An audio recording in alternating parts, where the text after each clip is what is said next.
Good afternoon. I'm speaking to you live just outside I like to think balding is just God's way of saying, now let's see you get laid.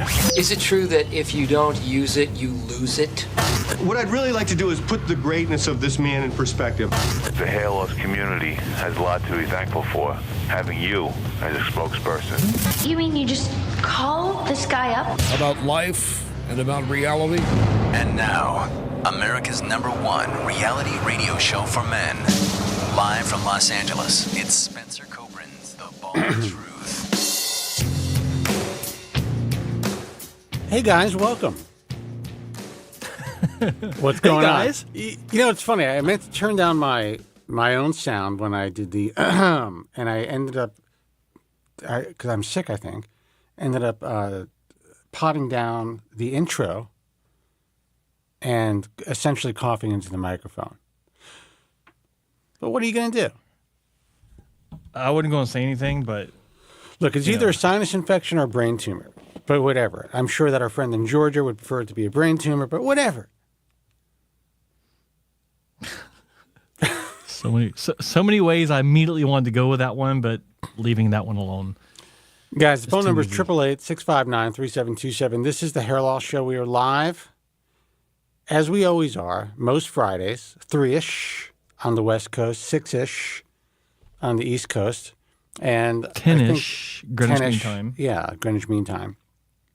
And we are here to provide you with everything and anything when it comes to hair loss. Now, if you're new to the show and you don't know why we're here, who we are, what we're selling, first of all, we don't sell shit. We are not selling anything, despite what our friend from Georgia claims. Which is weird. It's so weird. He knows we're not selling anything. He's trying to somehow save his reputation, salvage whatever reputation or practice he has left. Well, apparently the best way to do that is to have a half a bottle of something and call into the show. Yeah, that works. It works wonders. Liar, liar, liar. Here we go, liar, pants on fire. You know what's funny about this? At the beginning before we started the show, I'm like, you know what? Let's not talk about this shit. And as soon as I start the monologue, it's one of the first things that comes to my mind. Our friend from Georgia, and it's ridiculous. It really is. Well, it's because you know he's listening. That's true. You're a bad guy, a bad man. You're a bad man, period. But that ship has sailed. But I want everyone who's just tuning in for the first time, and I can barely hear myself, to know that, you know, especially those who are now starting to follow me on Instagram, and you know, I was in a brief conversation with a a well-known influencer, not in this space at all, does a lot of, you know, well-known podcasts, talking about some issues that, I mean, essentially women's hair loss. And it's fascinating when people find us or find me and kind of look through the Instagram page, and the question is always like, so what do you do? How do you, you know, what are you selling? Or, you know, do you work with, how come you don't have sponsors? And no one can fully understand it. No one fully gets that. We're just here to provide people with information about this fucked up industry, guide them in the best possible way we can to, you know, basically help them navigate through this treacherous minefield of an industry, and just tell them the truth. That's my brand. Yeah. That's what we hustle. And we've been able to figure out a way to make this happen without having to, I guess, sell our souls. Yeah. That's it. Now, all these people who are hyper concerned about, you know, your quote unquote recommended list, Joe, or what I do, they're concerned about the money that we make from, you know, what we've been doing for so long. Mm-hmm. Put it this way. This is what you have to put into your minds. A, I could just shut up, turn off this camera, and make a hell of a lot more money by not telling the truth. There is hardly, maybe one or two political guys, but a physician in the field that does not want to pay to be a part of what we do, does not want to pay membership dues to be a part of what we do. So say even if half the physicians in this field, and it would still appear to be selective, just paid membership dues to be a part of of my organization, and to be able to leverage that, the value to them is exponential. Mm-hmm. It's for them to spend the cost of their lunch every day to be a part of what we do. So I find it funny when there's still like these bizarre guys that may, set up an online account and start to kind of like really, say, oh, is there a conflict of interest here? And how do we know that you guys are telling us the truth if you're making money from the industry? Honestly, if I really want to make money from the industry, it is a slam fucking dunk. And I'm not saying that this is all altruism. I figured out a way to do this 30 years ago. On the radio, through my books, through the IHRS, and other ways. Doing private consulting, not consulting with patients or anything like that. I don't sell hair transplants. Socking it away, investing my money. And now at the age of 58, well, frankly, before, I can tell all of these guys to go fuck themselves.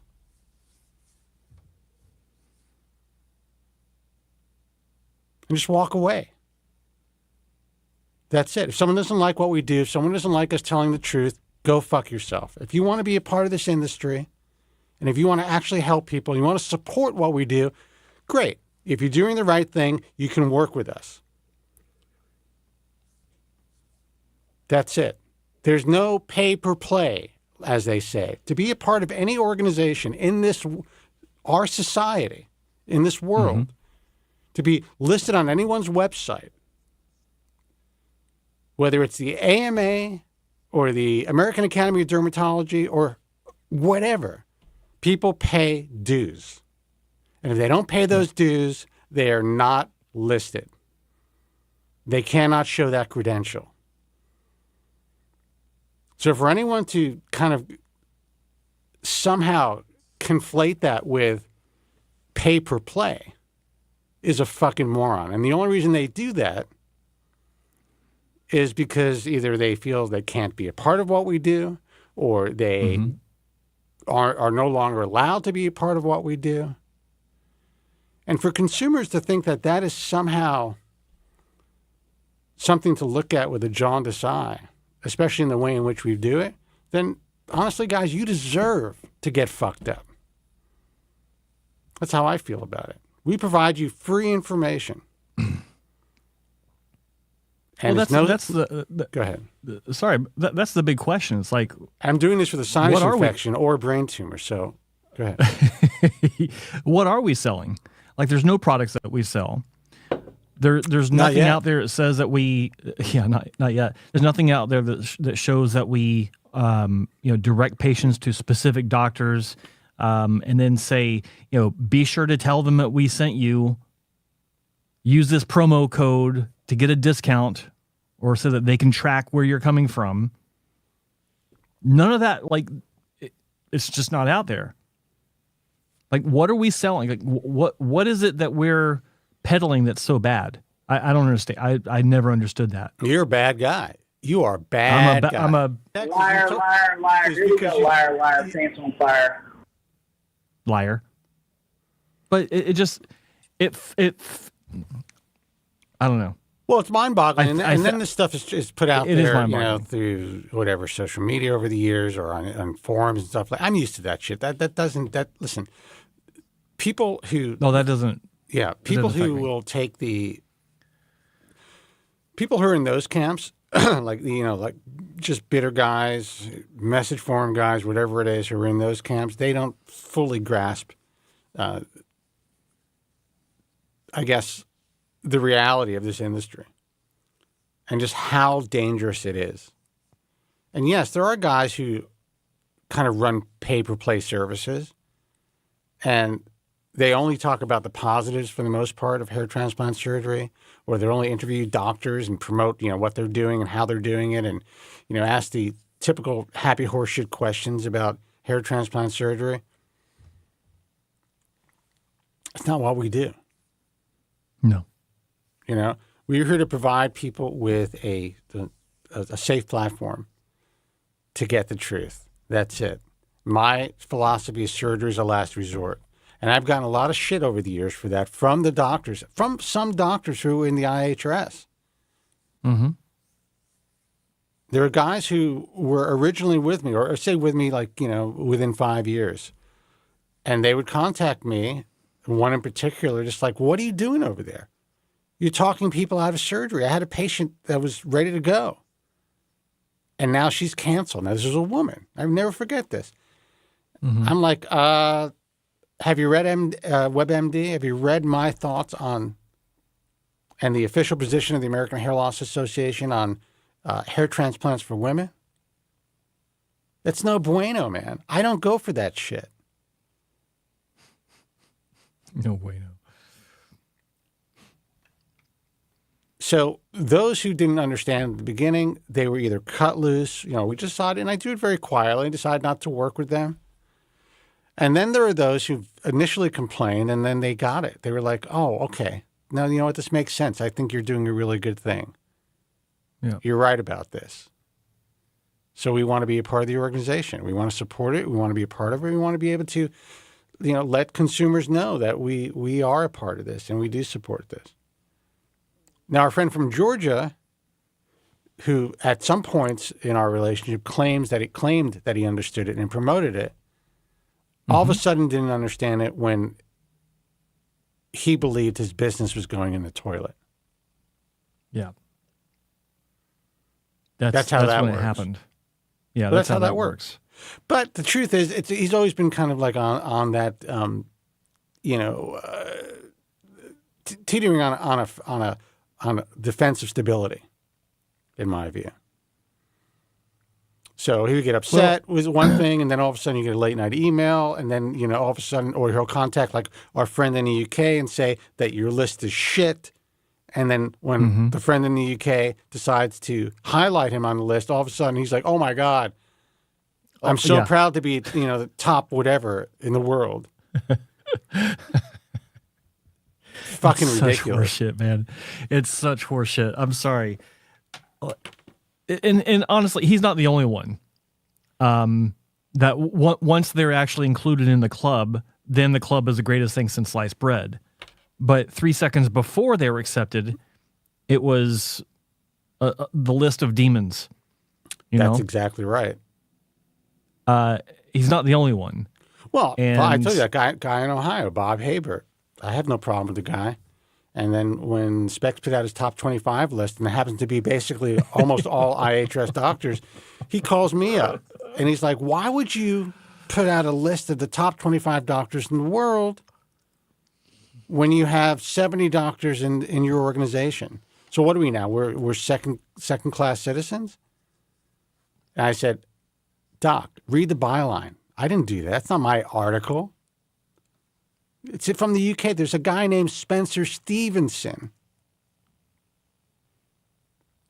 And he's like, well, maybe I should have done my due diligence, but obviously you have something to do with it since it's all IHRS doctors. I said, did you ever think that maybe this completely independent person, even though we do the Bald Truth UK together, we don't really work together, decided to only list IHRS surgeons because he believed that they were the best in the world?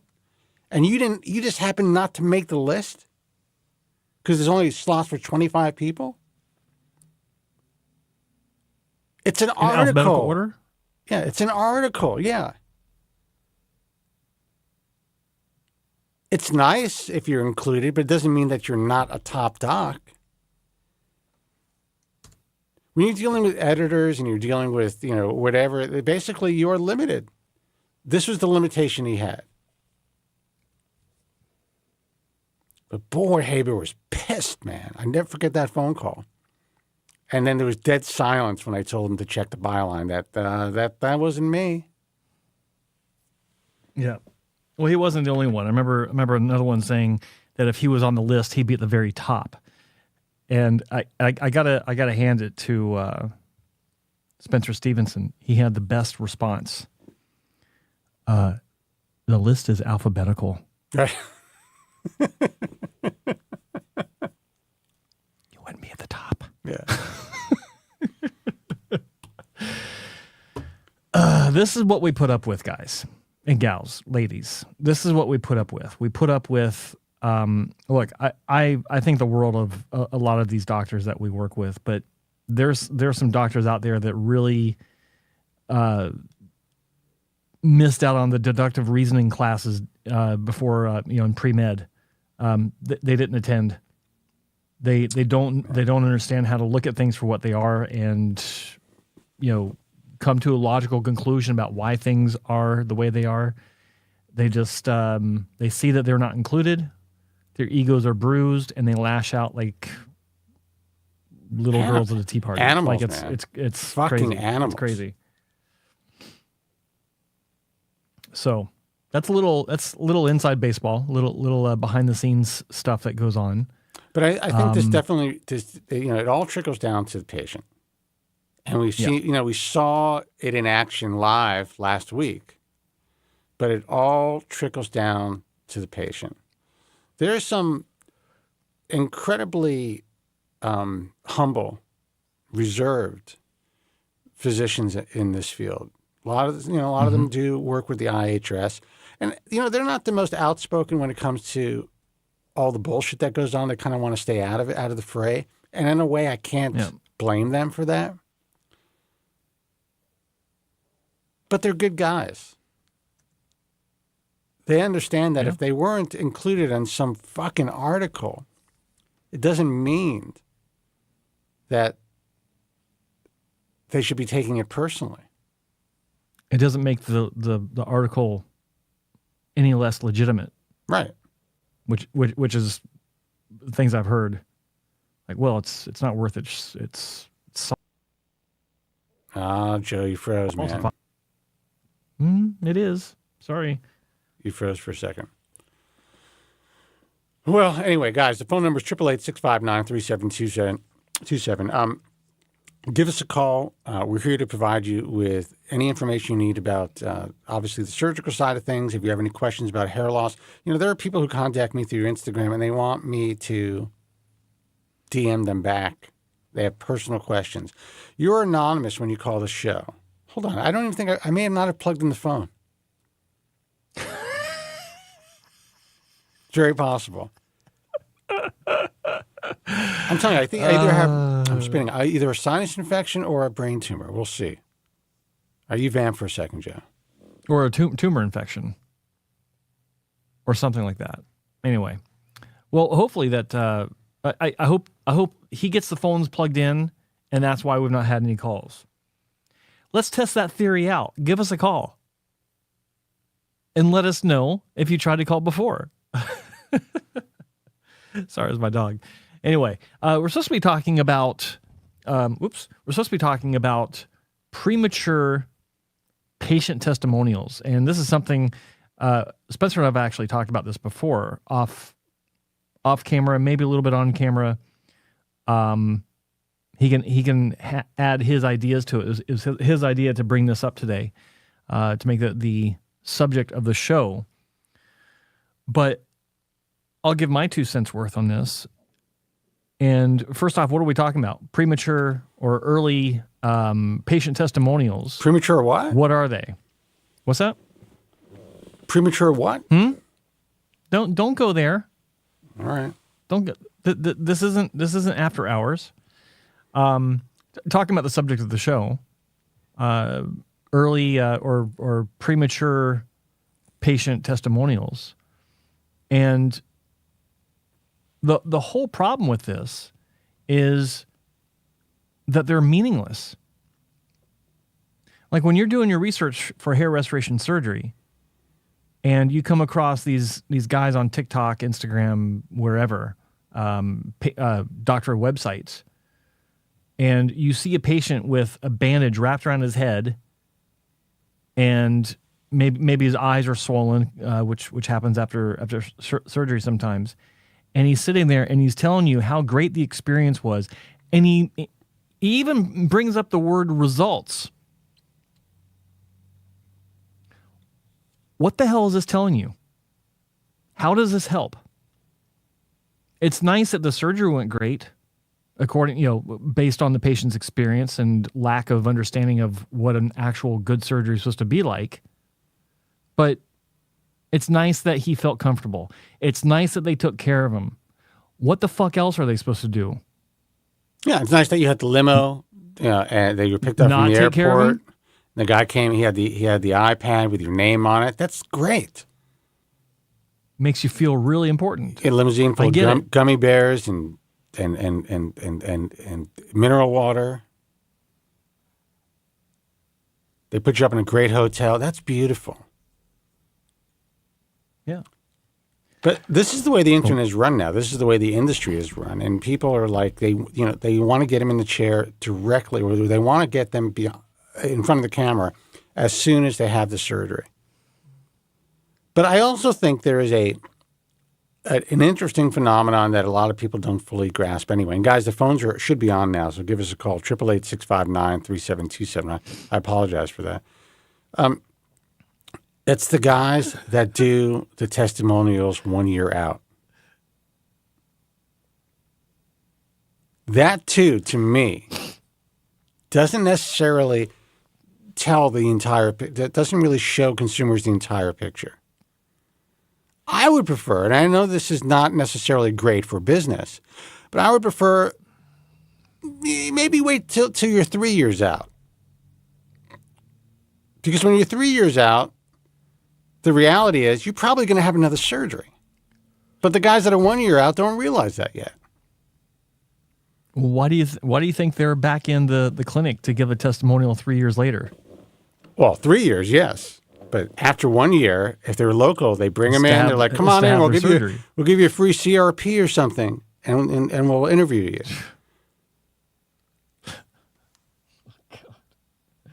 And you can tell everybody how great we are when you have no effing clue how great we are yet.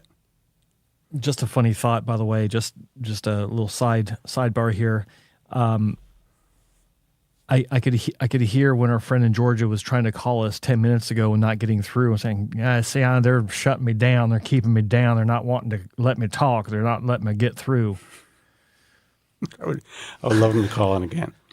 Guys, phone number 888-659-3727. We'll take your calls in a second. Our lines are lit. We have one line open if someone wants to try to get in. But yeah, I think that's really important. So what happens to a lot of people is they develop these bizarre relationships with their physician or their consultant, because it's a very emotional, personal choice to go in and have a hair transplant. And there are some doctors who I think keep their professional distance, and I admire them a lot. Mm-hmm. Guys like Scott Bowden, for instance, I think that's a great example. And then there are guys who get involved in the lives of their patients. There's a few of them. And who want to become friends with these people, or the consultants become friends with these people. They bring them home and have the patient cook dinner for them. Right. But that's one example. That's an extreme example. But that's a red flag. And a lot of times when this happens, and it's not atypical in this industry, believe it or not, there are several physicians who do this. They're essentially teeing you up to be their advocate. Mm-hmm. Advocate online, to battle for them. Advocate in front of the camera, to do testimonials for them. In some cases, an advocate just to, pick up their goddamn dry cleaning. And that's happened. Yeah. That exact scenario has happened. I know a guy who used to pick up the dry cleaning for his doctor. Think about that. He's an indentured servant to do, to get some discounts on surgeries. This is the mentality, people. So when you see someone who's 6 months out or a year out doing testimonials, and all of a sudden they're like, you see them online fighting on behalf of their physician. That is a very unhealthy relationship. It's incredibly unprofessional for the physician to allow that to happen.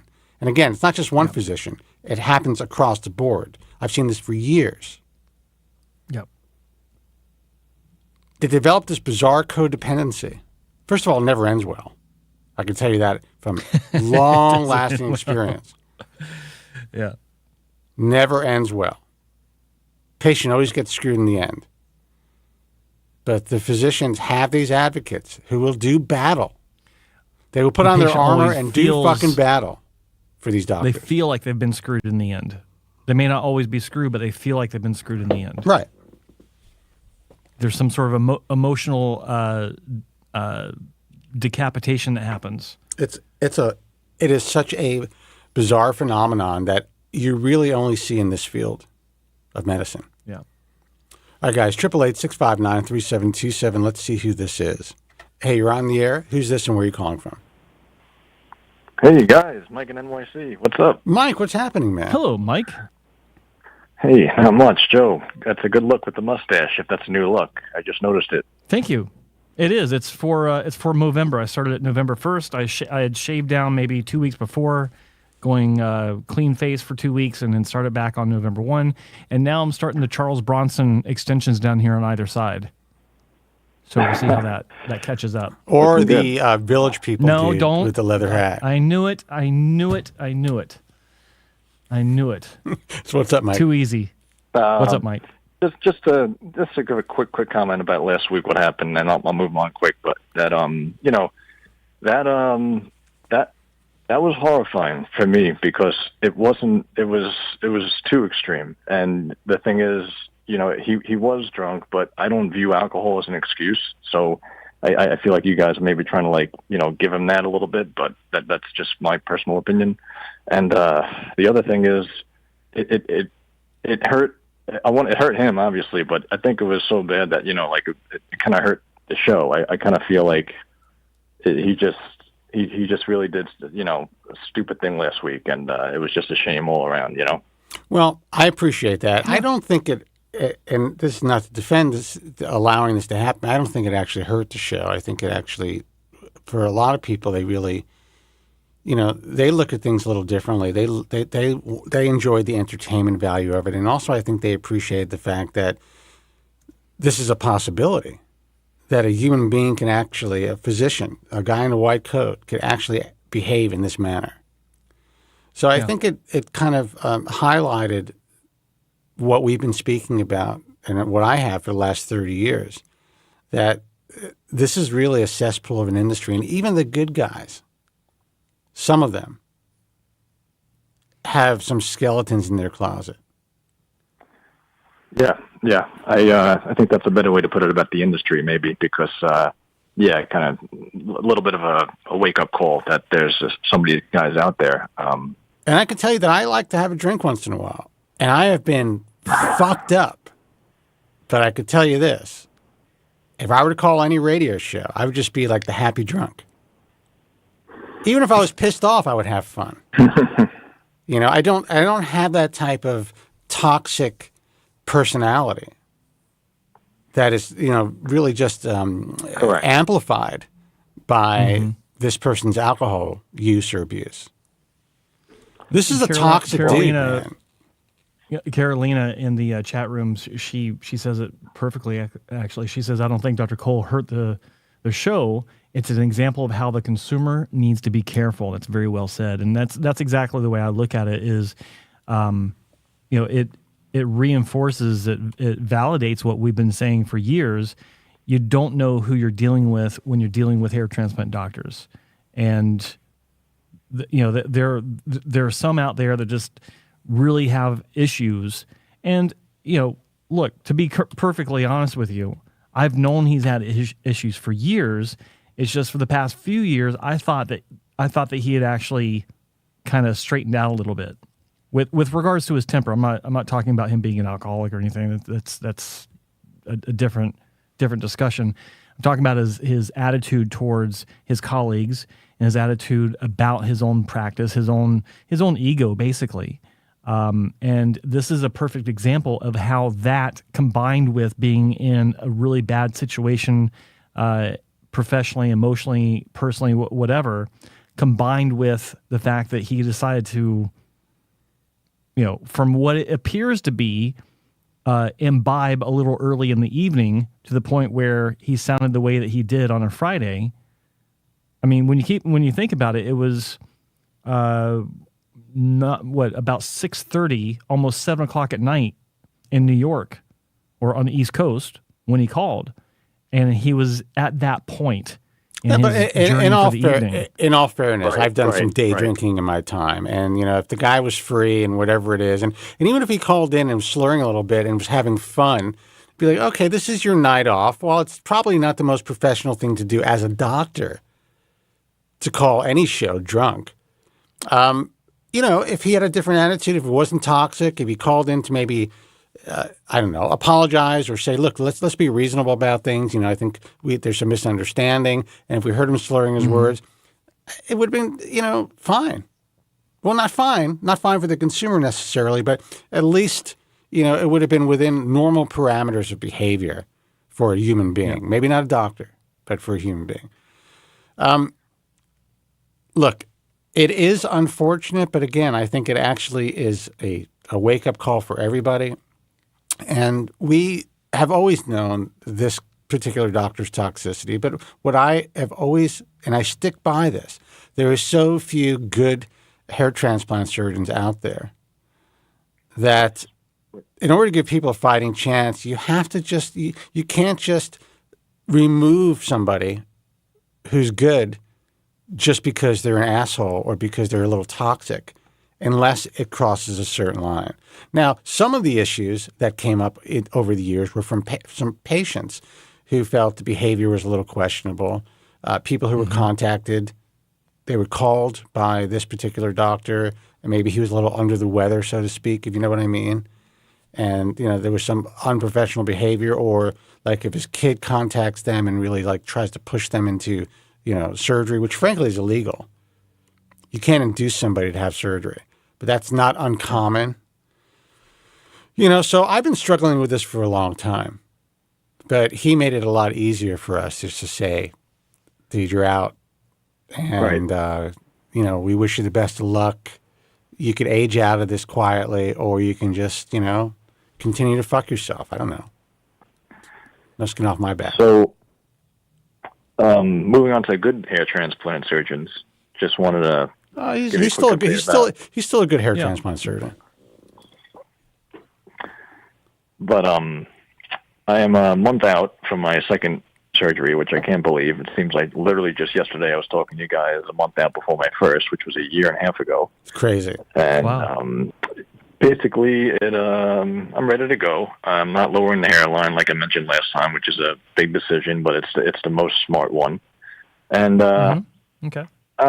Just I guess the only thing I'm struggling now, I guess if you guys want to give me a pep talk, is that just the fact that I have to go through this again, and the undertaking of flying over there from New York, not like in Europe already, and then just the recovery and everything that comes along with that. This sleeping upright for a week or two, and it's a lot. It's a lot to do. And the difference this time is it's not like getting a new hairline again. It's about just the mid scalp, which I'm going to be thrilled with, but it's a little bit of a different ball game. So I'm just struggling with that a little bit, but I'm going to try and get through it. So what's your struggle? You're a month out, so you're basically in the ugly duckling phase again, and you had to deal with sleeping upright and the. Oh, well, I'm a month away. Does that? Oh, you're a month away. That's I'm talking about getting ready for this and going through all this, right? And my one other question I should have so here's my that's what the benzos are for, dude. Do you think this time, since I already have a solid frontal third already there now and a foundation, that it'll be a little better quicker as far as a month and a half out? I'll have something to work with now up front, as opposed to last time where it was a good 3 months before I even had a chance to put, fibers in and get something going. Well, I mean, as long as the established hairline isn't shocked out, which is not likely, then you have something Don't make me to work nervous. with. That's what I'm saying. You have something to work with. Yeah. You can't use the fibers for a while, but, as soon as everything is healed, you can. And you have hair to comb that's framing your face. So, yeah, I would say you're most likely in a better position. Unless, all the stars are aligned against you and you have severe shock loss or whatever, it doesn't seem to be a normal occurrence in the clinic that you're going to. Yeah, like Rolandis is a great example. His second surgery, if you saw, basically he was after a little over a month, he had a nice growth already because he had this great frontal third from obviously the same doctor, but and it was a lot nicer, a lot quicker. Is the point? Yeah, I have a feeling that you're going to be obviously fine, but Joe can give you his truth and let you know exactly what his thoughts are. My truth is the truth, just so everyone knows. Mike, are you shaving your recipient for the surgery? Correct. Yes. Okay. That's what he prefers. A month out from surgery, then what you'll have is a month worth of growth of your existing hair. So you'll be sporting a buzz cut for, at 1 month post-op. You'll be sporting a buzz cut, and it just grows in as it grows in. If you, refresh my memory. Your mid scalp, was that ever touched? Like, how much hair do you have there now, if any? No, it's completely thin. I have a nice frontal third, and then it just completely drops off to the point where it looks like I'm wearing a yarmulke most of the time. Yeah. Good for you. Okay. What a great time to wear a yarmulke. Yeah, exactly. What a great time to wear a yarmulke. Yeah. So. Yeah, I mean, in a month after your surgery, you'll have maybe half an inch of stubble in the front. It'll actually stand out a lot less because there's less of a contrast between the front and the back if the front is really short, so it won't stand out very much. If they were just to shave the area that they're working into, then that would look kind of weird because you'd have this alfalfa look going on. Of course, right. Which you may or may not want. But I mean, you'll be fine, and you could have some shock of your what hair you have there in that area. If it's finer hair, most likely you'll have some shock.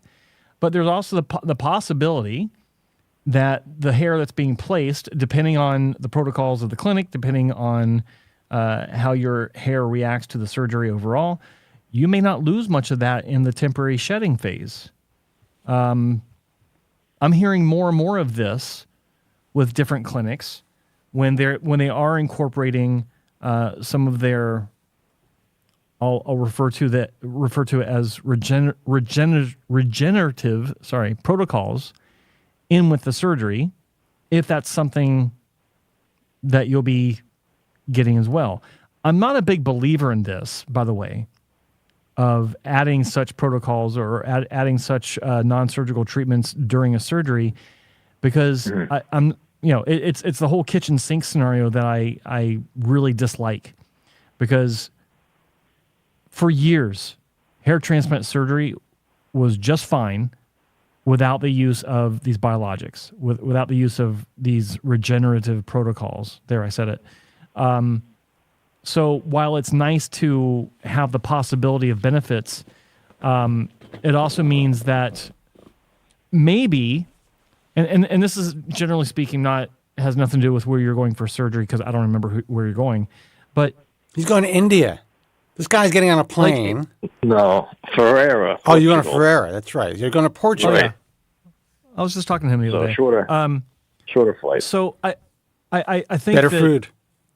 There's a potential that when some clinics are incorporating these regenerative protocols in with their surgery, it might allow them, or might give them that window to be a little bit less diligent about their surgical protocols. Because if they feel like these regenerative protocols help with any sort of slight issues they may be having with the surgical side of things, then maybe they get a little relaxed with that. I don't know. I see. But I just don't believe that proper, clean surgery needs anything. I've seen it for so many years. When surgery is performed properly, the results are fine. And in no need of any sort of, like, what kind of boost can you get if you have a really high survival rate of grafts? What possible, and let's use the numbers that clinics love to throw out. We have a 98% success rate. Really? Then what good I heard is anything, one anything like clinic this going to claim, do? I was doing a testimonial, guy in the background said that, with the biologics, with the CRP, that they get about a 99% growth rate now. At 4 months. At 4 months. At 1 year, it's 100%. Really? That's actually, that's actually stated on the website. 4 months is 99%. 1 year is 100%. I have never ever heard any reputable clinic make the mistake of saying that they have 100% growth as a general rule for any reason. That is such horseshit. Such horseshit. But yeah, I believe that clean, good surgery doesn't need anything. Doesn't need any sort of adjunct. Now, to be fair, some of the doctors I work with are very good with their regen protocols. And I've seen some very nice turnarounds on their own. But when they show me a result of a patient that had a nice outcome, and then they mention or they show in the surgical sheet that a PRP or an exosome or whatever was also administered during the surgery, I'm scratching my head like, that doesn't tell me anything. But Joe, you do know that Mike just wanted a little reassurance about his treatment, not the whole thing about biologics and everything that he hasn't asked about yet. Joe, it's very good to get this information regardless. I know it is. But I'm just busting Joe's balls. In any event, I get it. I think it'll be better for me this time. I think it will. I just hope everything goes smooth. And like I said, it's more about the recovery that I'm dreading going through that again. But it's has to be done, and that is what it is. Yeah. Yeah. Well, listen, you already had a good experience. I am pretty sure you're going to have different this time, man. You don't even know. Like last time, I was freaking out, and this time I'm like just gonna skip on in there. You know.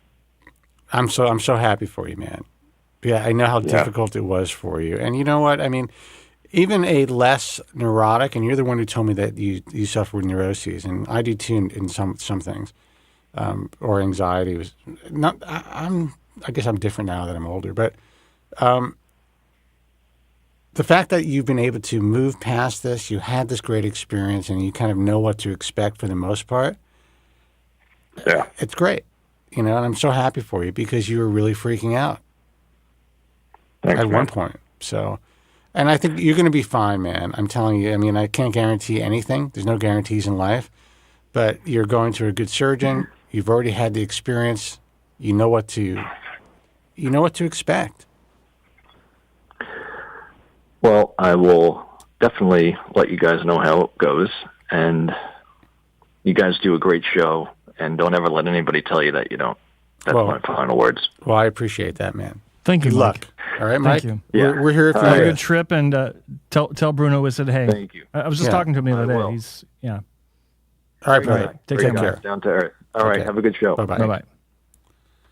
888-659-3727 is the toll-free number. Let's see who this is. Hey, you're on the air. Who's this and where are you calling from? Hey, this is Alex from San Diego. Alex from San Diego. Hey, how are you, man? Alex, how are you? I'm doing well. Thank you for the master class last week on handling drunk dialers. Oh. Very impressive. Really? Well, we did our best, you know? Good. Yeah, good skills there. So anyway, I've been on oral Minoxidil for about a month now, so I just started the full tablet. My doc had me do quarter tablet for 2 weeks, half tablet for 2 weeks, and now I'm on the full. And so far, no negative side effects to speak of, which I'm really happy about. I think I was a little headachy at the beginning, possibly little bit of brain fog, maybe something like that, but overall pretty good, which I'm happy about. That's great. And Yep. yeah, so I think a month in now, I'm starting to notice what might be a shedding phase, which is probably to be expected, but I'm assuming that the best course of action is to let this medication run its course and not get a surgery while I'm in a shedding phase. Is that correct to assume? Joe? Sorry, I was just checking something in the chat room. There's some drama building up. Sorry, can you repeat that, please? Uh-oh.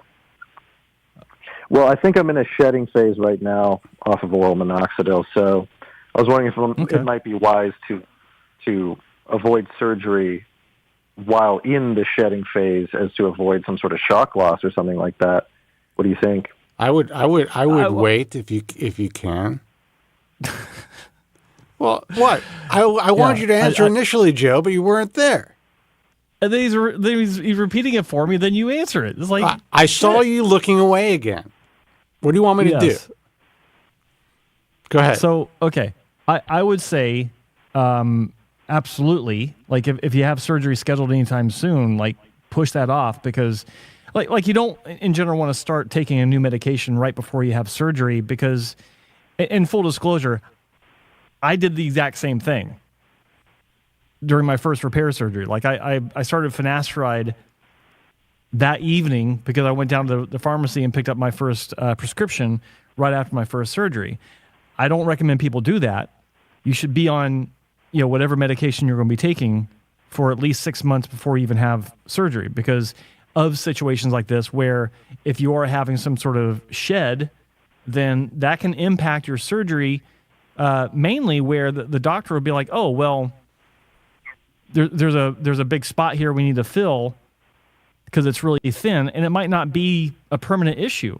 So if he starts going in there carpet bombing that spot with incisions, a lot of the hair that might be coming back in 3 or 4 months has just now been killed. Right? So that's one issue. But I think definitely if you have a surgery booked, or if you're considering having it really soon, wait until you get on the other side of this before you actually make that decision. Gotcha. Yeah, killed. That's a good way of putting it. Yeah. Think about it. Yeah, they're killed. They're dead.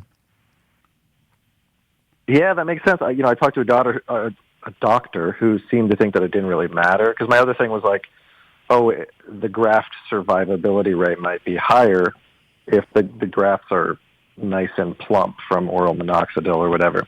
So that was another thing. So, but one doctor was like, it doesn't matter, this and that. Either way, so. Well, I don't like hearing that. I really don't like hearing that, because a doctor shouldn't be so nonchalant about cavalier. Cavalier about the effects of medication and how it can affect their their judgment on what needs to be done, how it can affect the overall recovery process. I don't like hearing that, and obviously they're they can have their own opinions. I mean, they're the doctors for sure.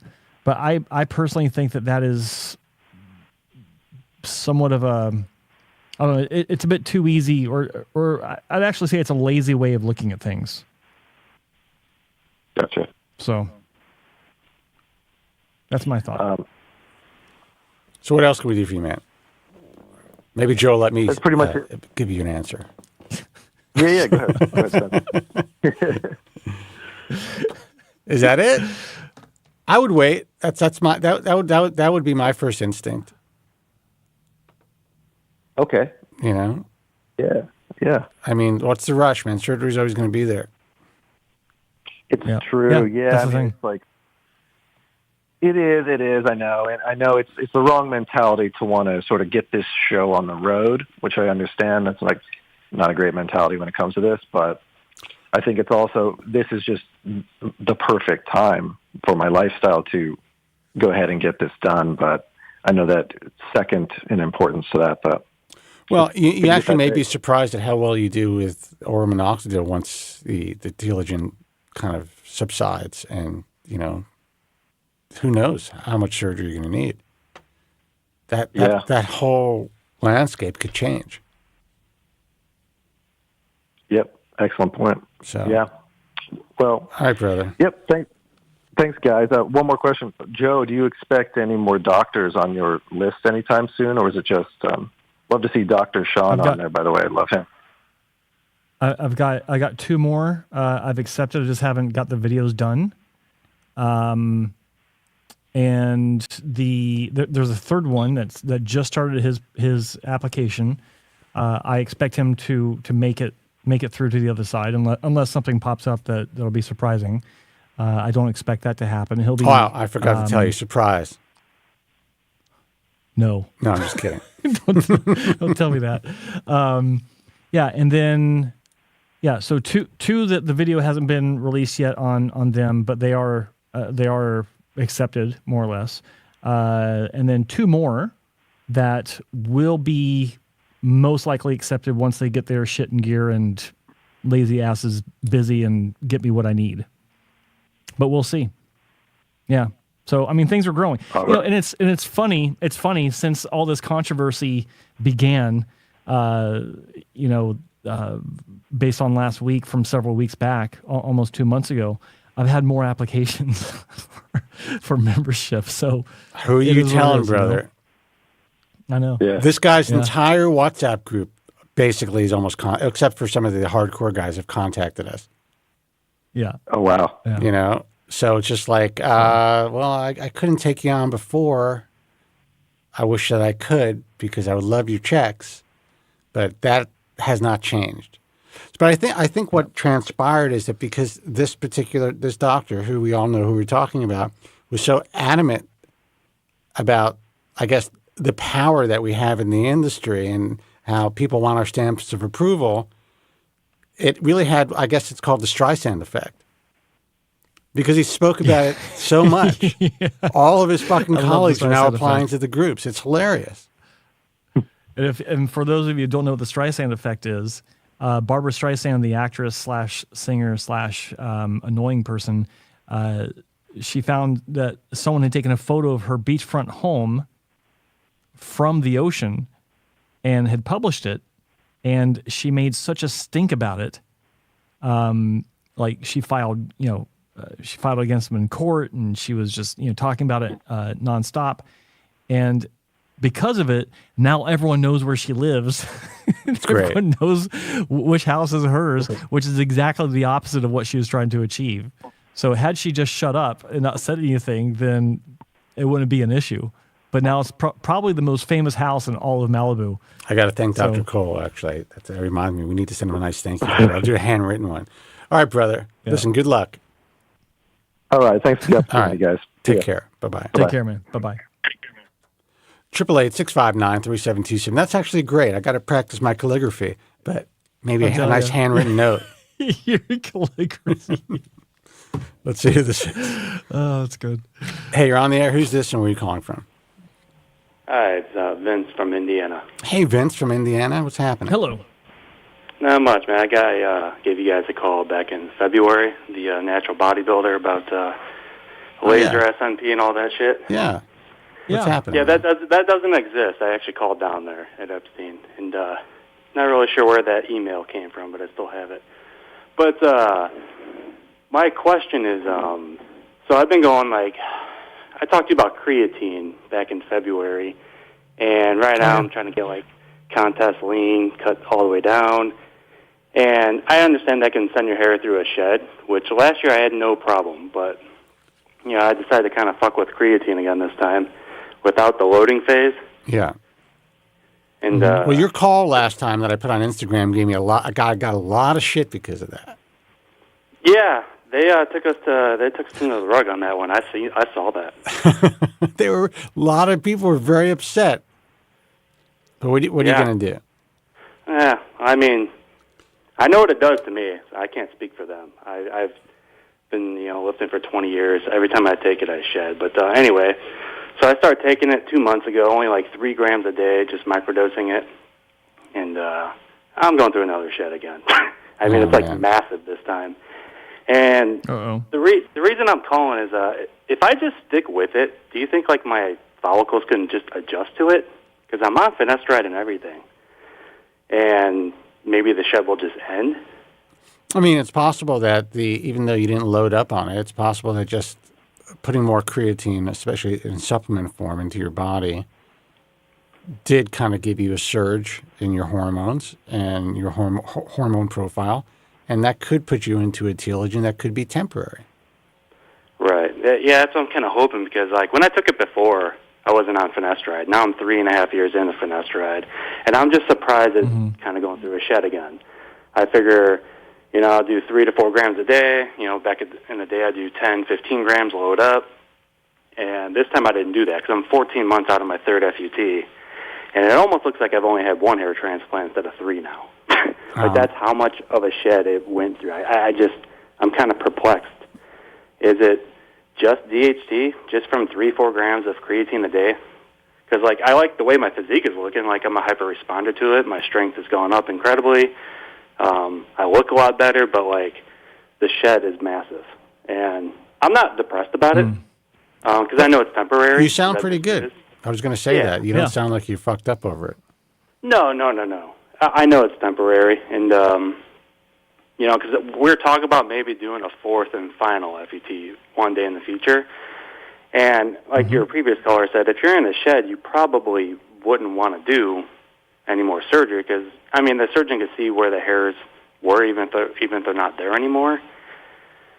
But not necessarily. No, see, that's kind of what I was calling about.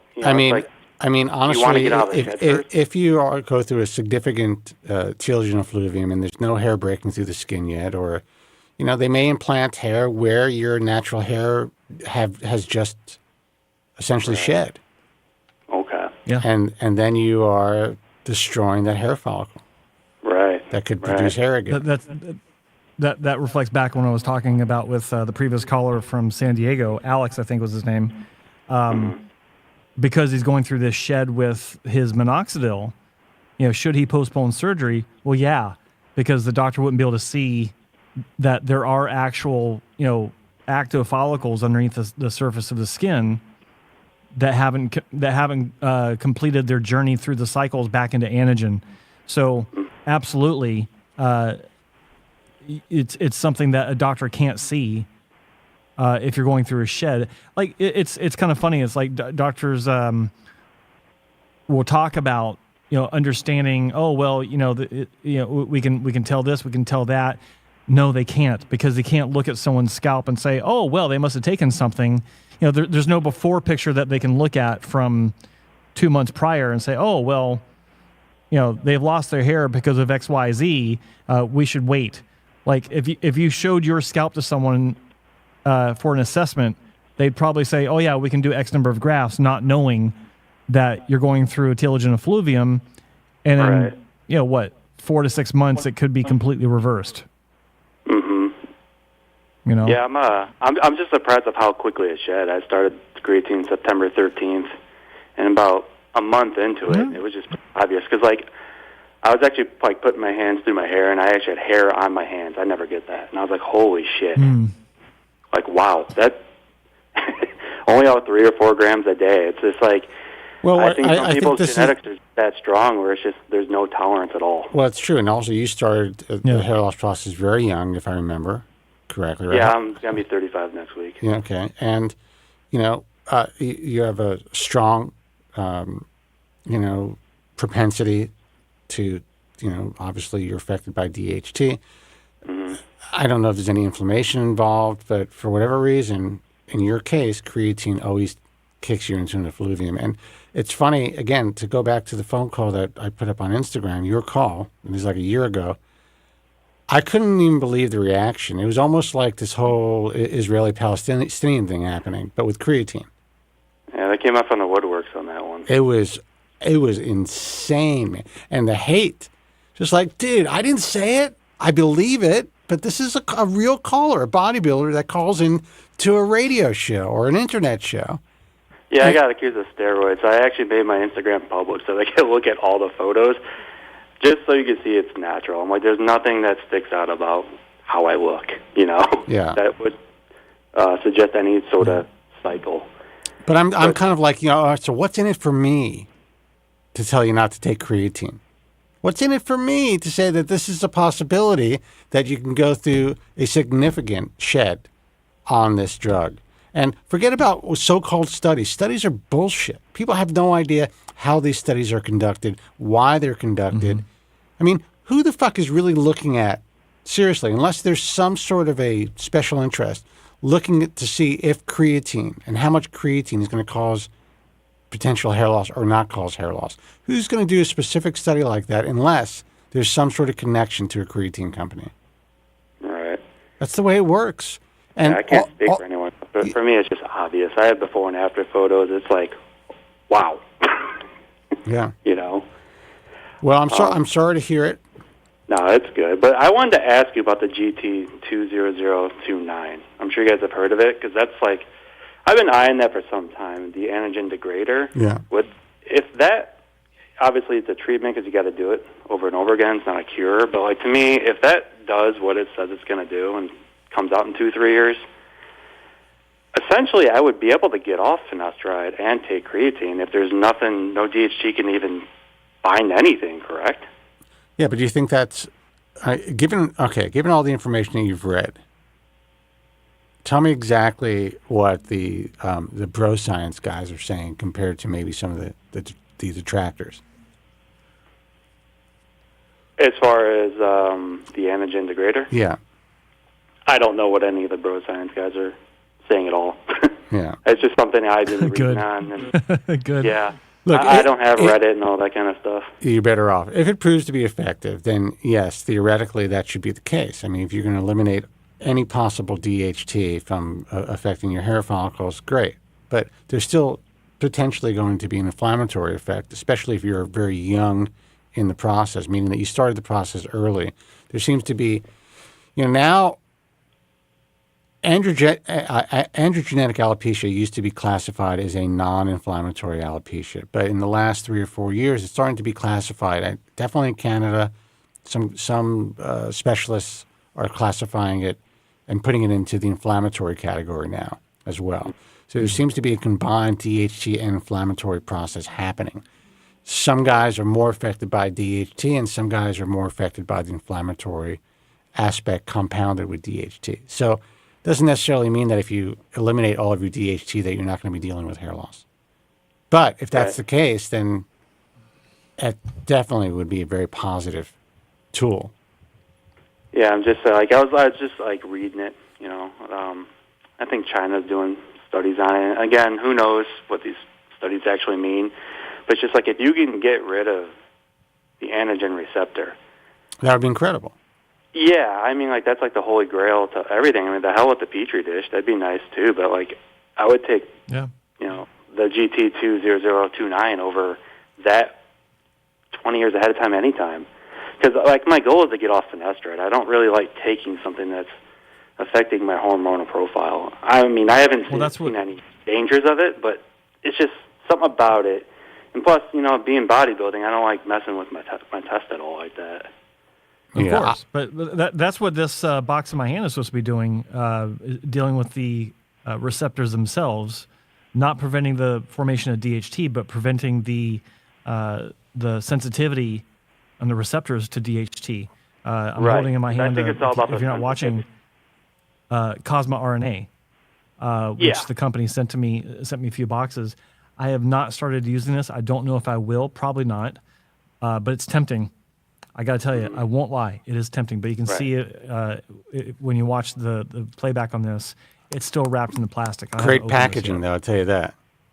I read into that considerably at the time, and it seemed. But like once I found out about the GT, I was like, I think I'd rather wait 2 years because like my hair loss is besides the shed, it's stabilized with finasteride. So I didn't see a point in taking the Cosmer. I didn't want to mess with it. I figured I'd let someone else be a guinea pig for a while. Well, that's my thought. I was one of the first guinea pigs with finasteride. I did my job. Mm-hmm. I am not going to be a guinea pig anymore. I mean, I was desperate. I was young, and I took a shot. Yeah. And honestly, who knows what it's doing to me at this point? I don't know. I'm very honest about that. I have no clue if this shit's going to kill me, or if I'm just going to live the rest of my life with, a relatively, healthy life and Did a it cause decent you a head of hair. shed? What was that? Did it cause you a shed at all? It's interesting. I mean, it did. It was about 3 or 4 months in, or maybe 6 months in, but no one was talking about it because no one knew about it. So I had thought that it stopped working for me. I was on 5 milligrams a day. I went up to 7.5 milligrams a day. I was on that dose probably for about 6 months. And then as more information started to come out about the 1 milligram dose, and as things were getting closer to approval, and as I was writing my book, I decided to titrate. And then I learned more about the potential of going through a telogen effluvium, but there was nothing online about it. It didn't exist. Right. So I was on my own with that shit. Did you say you tried the Cosmo too, or no? No. Okay, I thought you said you tried that. I'm like, wow. No, that's not going to happen. My next step would probably be, I did up my dosage, or I did up my frequency of finasteride about a year and a half ago. And if I need to, I would probably add oral minoxidil at some point. I have discussed that with my doctor. He's worried about like heart complications and all that, but like I haven't talked about the microdose like at 1.25 instead of 2.5 or something. It's been a little while since I've seen him. That's definitely going to be in the talks because just being a Norwood 7 that I would say 6 because my lateral humps haven't dropped. But, featuring Norwood 7, I just want to thicken up the existing hair that I got. No, listen, 100%. And the only reason I would consider it is, before I would jump to dutasteride, depending on my health time, and, obviously I'd want to be monitored by a physician, I would absolutely consider like a pretty low dose of oral minoxidil just to see if I can kind of, kick things in and keep things for another decade. And by then I'll be dead. So you're only 58, man. You ain't that old. You look healthy to me. You know what? I look healthy, but I feel like shit today. But thank you. You jump in the steam room and sauna.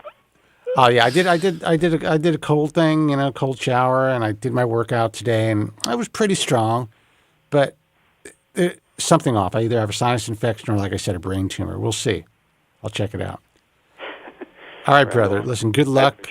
We'll see if we can get some more people pissed. See if I can use a clip from this show. Yeah, go ahead and use the soundbite and send the Reddit users at us.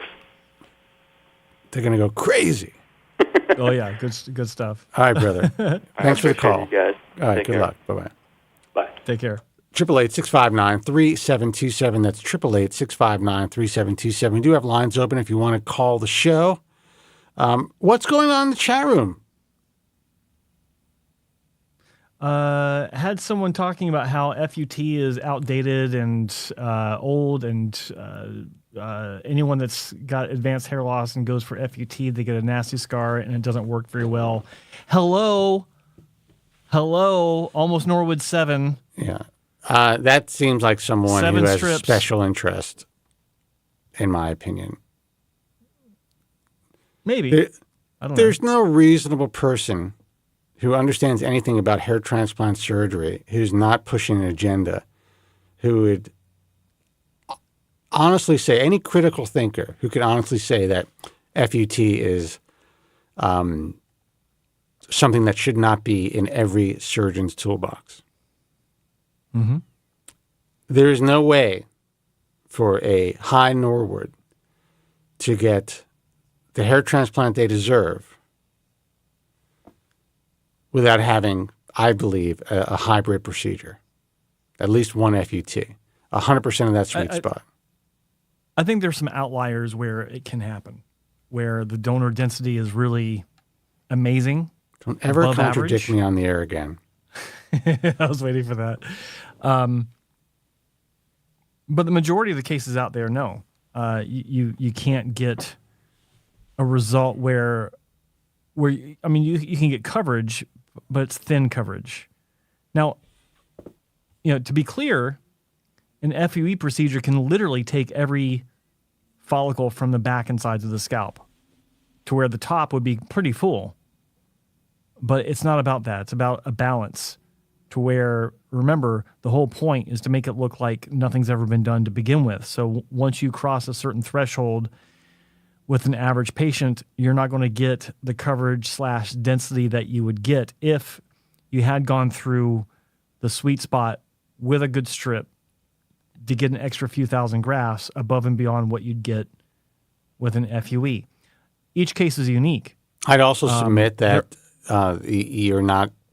your hair transplant will not last as long in general, especially if you advance to a high Norwood and your donor thins. And I'm actually reminded of a conversation I had with someone that works at a clinic where I'd actually gotten a call from a patient, or not a call, but an email from a patient where he was talking about his consultation, and the clinic had said for the hairline, we'll use the finer nape hairs, so it's much more natural looking. And so I went up talking to this clinic. I think I was at a meeting, and I ran into the doctor at this clinic, and I actually brought this up. And his position was he didn't challenge my notion that nape hair is not a great resource because of the almost guaranteed short lifespan.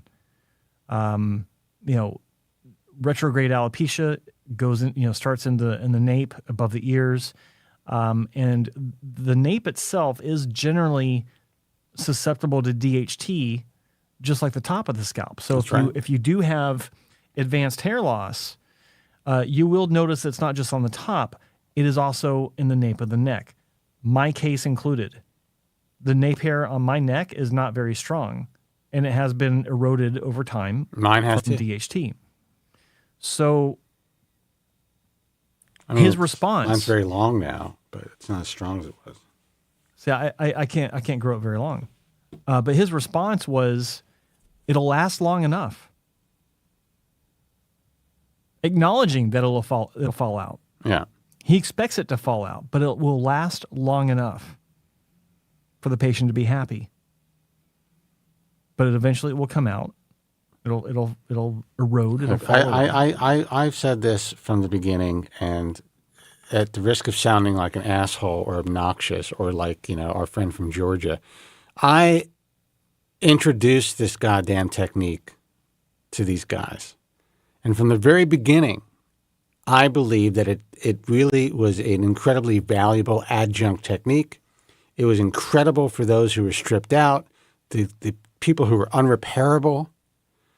I mean, I saw some incredible repair work done with it.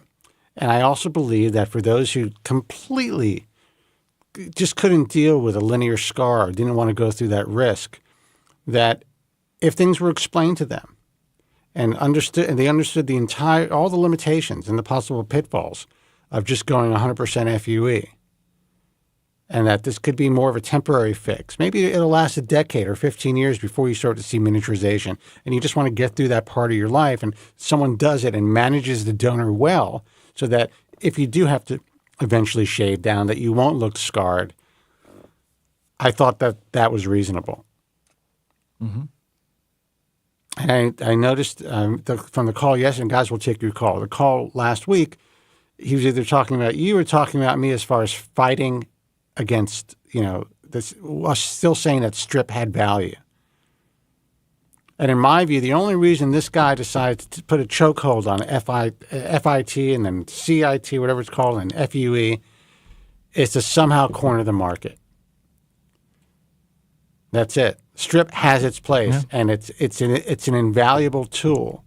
And I think that younger guys, anybody who's considering hair transplant surgery today, that doesn't take a look at FUT seriously, especially given certain circumstances, you're doing yourself a disservice. Mm-hmm. And even the doctors in the IHS, a lot of guys now, they're not offering FUT, and that's the nature of the market. So we still have to work with those who are providing the best service and the best type of, the best end results. But it disappoints me that people are abandoning FUT. Yeah. Because I think it's destroying the field. The results in general are just not the same, and they're just not as long-lasting. Period. That's what I submit, and anyone can call in to try to refute it. Let's see who this is. Hey, you're on the air. Who's this, and where are you calling from? Ryan from South Florida. Ryan from South Florida. How are you? Hey, Ryan. Pretty good, pretty good. You know, I called into your show a little late today and haven't watched the last few episodes. So if I'm repeating something, tell me, and I'll go on to my second question. Sure. But has anybody in this show or the previous show, have you guys been talking about Dr. Barghouti and the Verporfin experiments? Which doctor? We mentioned we were. Go ahead, Joe. Barghouti in Jordan. In Jordan, that's right. Yeah, Dr. Barghouti in Jordan. We talked about it last week. He's asking if, yeah, we did talk about it last week. Absolutely. So what do you want? What do you need to know? Well, I don't know how new the results are, but here's a two-part question. I saw a post on the Trestless subreddit last night where he released results that basically show what you'd consider the holy grail, where a donor site that was, picked apart by FUE right next door, same scalp, and the donor site where, he had one section where he applied the Verporfin and the other section that did not. And the donor site that had the Verporfin looked like it had been untouched. Is that what you guys talked about last week? We didn't. Well, we talked about that to some degree. We're actually talking about Dr. Blake Bloxham, who is doing experiments publicly, essentially online on YouTube, using it for strip. Well, the FUE, Bloxham's doing it as well. He used to work with Dr. Feller, right? Or before Feller retired. So the reason somebody posted this a day or two ago, and I mean, I'm lying in my bed, so I can't show you the link right now. But if you go to the subreddit, if you believe the pictures, it looks like he's done it. Where a FUE section looks like completely untouched because of whatever he applied through this crowdfunding Now, experiment. did he publish it, or was it published from his website? Well, I didn't go that deep into it. It was somebody posted a picture that ostensibly was something that he posted. Yeah, it was a Thursday night. I didn't have that much time. I'll dig a little deeper tonight.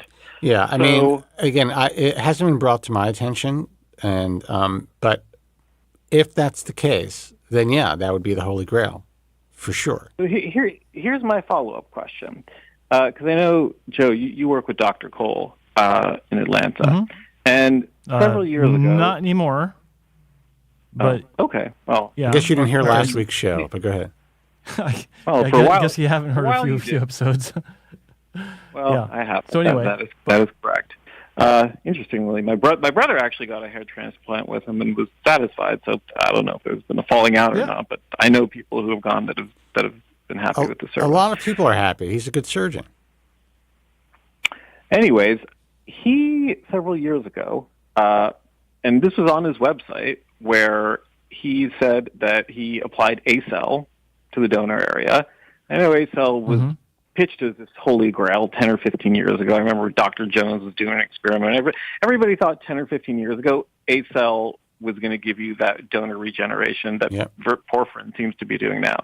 I remember Dr. Cole, he posted this on his website where he said, hey, I've had results where we have documented up to 40% donor regeneration with ACell.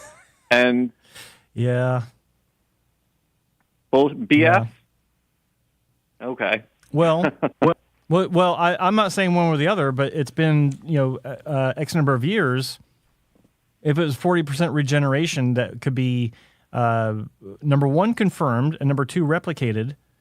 I don't think that would be concerned about Verporfin. Right?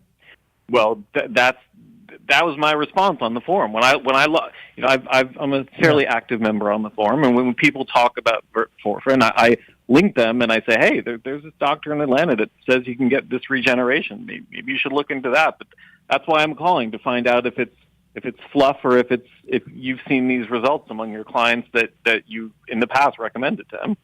All I can tell you is that all I have seen is basically either conjecture or marketing. That's all I have seen. We spoke about A-cell, and Joe was actually the first person to really bring it to light many years ago. Mm-hmm. And we had Jerry Cooley on the show and Dr. Gary Hitzig, of all people. I remember. There was a lot of press about it. You're right. Yeah. Back in the day. And, everyone was excited about it. And, at the time, to me, what we were doing with the program is we wanted to bring this stuff to light. I've decided since that point that I don't want to talk. I really don't love talking about all the future bullshit, even though that's what piques people's interest. If you run a message form or whatever it is, you want traffic. Hey, Spencer, take the camera off me. Oh, okay. That means I have to just put it on me, and I don't have this set up for that. Hold on for a second, guys.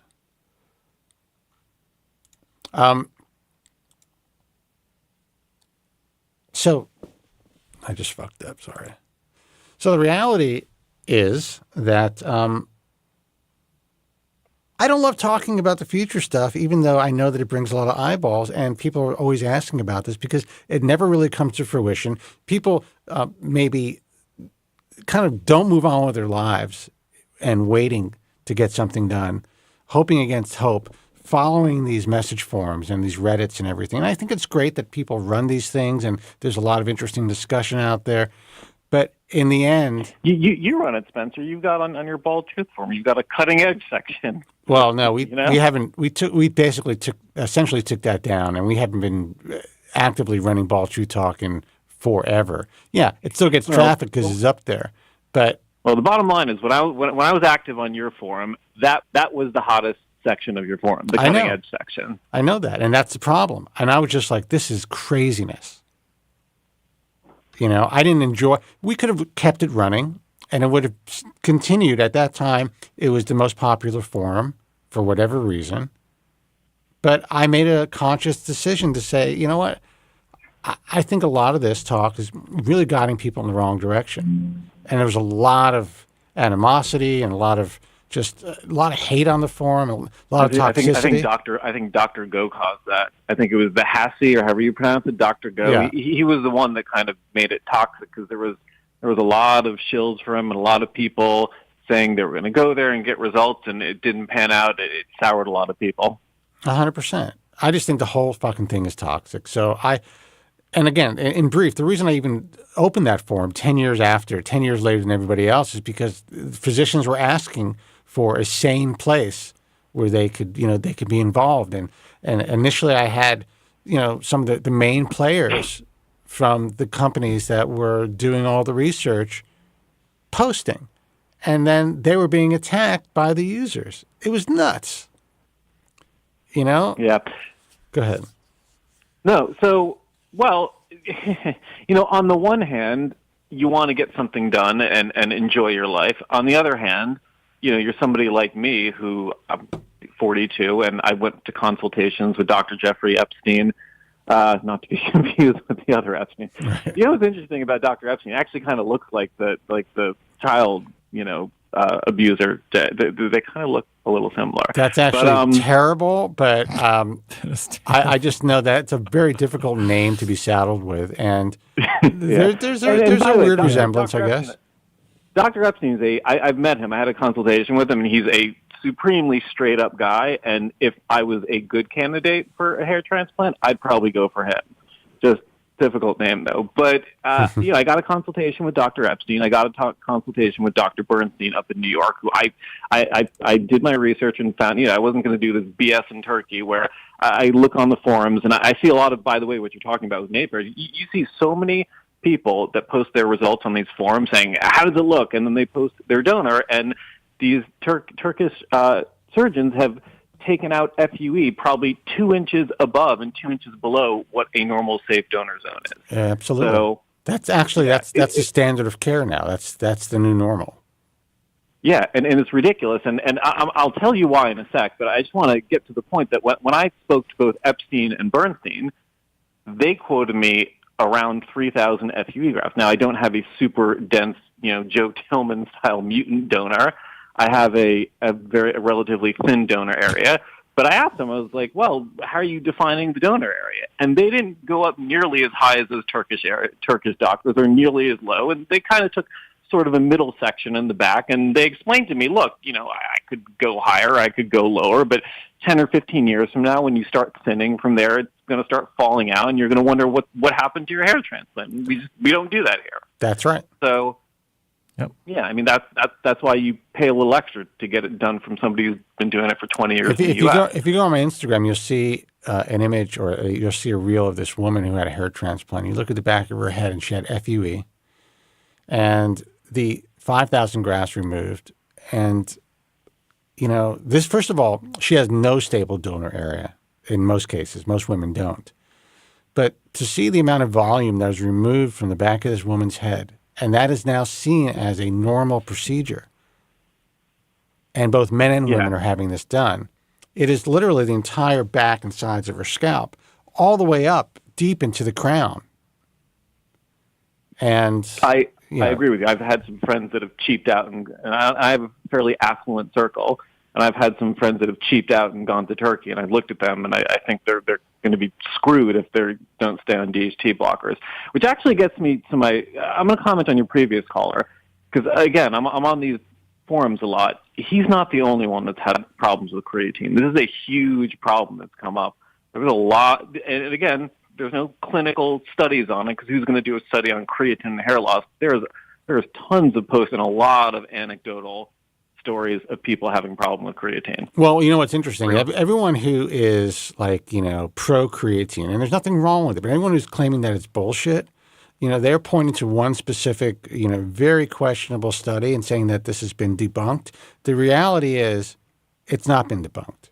Having it debunked by one study or two studies, and we don't know where the studies are actually, how they're funded, even though it could look like there's no conflict of interest. The only people that would really study this are people that have a special interest. I agree, and to the extent that I keep constantly seeing every week or two somebody going on saying, "Hey, I took creatine, now my hair is falling out like crazy. This has never happened to me in my life." Kind of tells you, well, I know what it would do for me, and I took it when I was younger, and being 58, continuing to try to work out and maintain muscle mass and strength, it would be of incredible benefit to me to be able to supplement with creatine. And the only reason I don't is because I don't want it to fuck with my hair. So, circling back to the why we're so excited about Verporfin, because if you're me and you're like a Norwood 5-ish, and you've got 3,000 FUE grafts, and I look good, by the way, with the buzzed hair. I buzz my hair, I look good. People tell me I have a well-shaped head for it. I'm able to do fine with the ladies and socially. It doesn't really, in person, I do just fine. I don't want to do FUT because, I'll probably get a few extra thousand grafts out of it, but 5,000 or 6,000 still not going to get me a full head of hair. And for people like me, and there are a lot of people with fairly limited donor and don't want to get this screwed up in Turkey. That unlimited donor supply is the holy grail to giving us a full head of hair. 100%, and it is very exciting, and I can understand why people's interest is piqued. The problem is you don't know where these images come from exactly. You don't know, you have to see. You're right. He's in Jordan. He's one man. It's a small sample size. It may not work forever. There's so many variables that could make it. My question is, I took a moment to check out the subreddit that you're talking about, and all I'm seeing is one image with a side by side, and I don't. And forgive me if there is one. I don't have hours to look for it. Is there a before image of the area that was treated? No, and you're exactly right. That's the one that everybody's getting so excited about. So, it's a very very limited subset of information to go by. You're totally right. I agree with you. I'll give you my impressions of it so far. Okay, and just to show that this really isn't anything different as far as how the subreddit is unfolding about this situation. Right after the image, there's some guys saying, "Screw this! Surgery is not even an option anymore. Just go get a micro needling set up like a stamp or a roller. I saw that one. And then he like posted the bro science guys are coming out of the woodwork, and it's $675 for one box of Verporfin, and just microneedle the shit out of your donor and apply this, and you have an unlimited donor region. You will thicken your donor area. That's what they're talking about. It's like, again, how the fuck can you thicken your donor area if there's no space for new hairs? Like, and I understand that has nothing to do with actually. I'm talking about the microneedling guy. Yeah, he was talking about microneedling the top of your head, putting on the top of your head, and that would regrow, which is also BS. Like how there's so many variables that could make that go terribly wrong. Look, you're right. Everything you're saying is correct. Small sample size, and the people on that forum are a little nuts. You've got them drinking liquid minoxidil. You have them taking male to female transitioning medications to grow hair. I mean, people are quite nuts on that, which is why I called the show and said, hey, these are the two experts. What do they know that the bro science goes obviously don't? That's why I called. Well, I'll tell you, I've decided to look at these kinds of things like I have from the very beginning, with a healthy dose of skepticism. And I tell people to ask me this. I don't get a lot of questions about this anymore as far as non-surgical super cures or any sort of super cure. I need to be more clear on that. The moment that something actually is a cure that actually works, you'll see on the cover of Time magazine, the digital print version of Time magazine, since it won't be printed anymore. I don't even know if it's printed anymore now, but it'll be on the front of every newspaper. It'll be on the cover of every magazine. There will be no question that it works. You won't have to, throw it into a subreddit and, with one image and have to figure out if what you're looking at is actually legit or not. It'll be obvious that it's legit. Until then, I really... It's not going to appear on the cover of Time. Well, it's not going to cover... Like, for instance, Premature, right? Somebody who's in the know, who's following this very intently, is going to know about it maybe when it's at phase 2 trials. Time is not going to put it on the cover until it's done, approved, and you can go to your doctor's office and buy it, and people are actually growing hair. And that's what not even the cutting edge, but the bleeding edge people are trying to do. They're trying to find out what is going to be on the cover of Time 2 or 3 years from now. So yes, I understand that, but my position is, if you can't get it until it's on the cover of Time magazine, until it's been through those trials, until it's been approved and everything, then why waste your time? Like, and that's just a personal thing with me. Like, I've never been the kind of guy to hope and pray about something that I can't get to begin with, that it's going to do something for me, if that makes sense. But that's just me. Like, I know there are other guys that do find this so interesting that's sometimes to an unhealthy extent, and that's them. But I'm more pragmatic about these things. I'm more, I don't know. I try to be logical about it. It's like, if I can't get it, then why should I get my hopes up? So let me challenge you on that from my own personal experience. I don't know if you remember, but I called here maybe 4 or 5 months ago and said I was going nuclear. Okay, I was going to to take I remember Minoxidil. that. Yeah.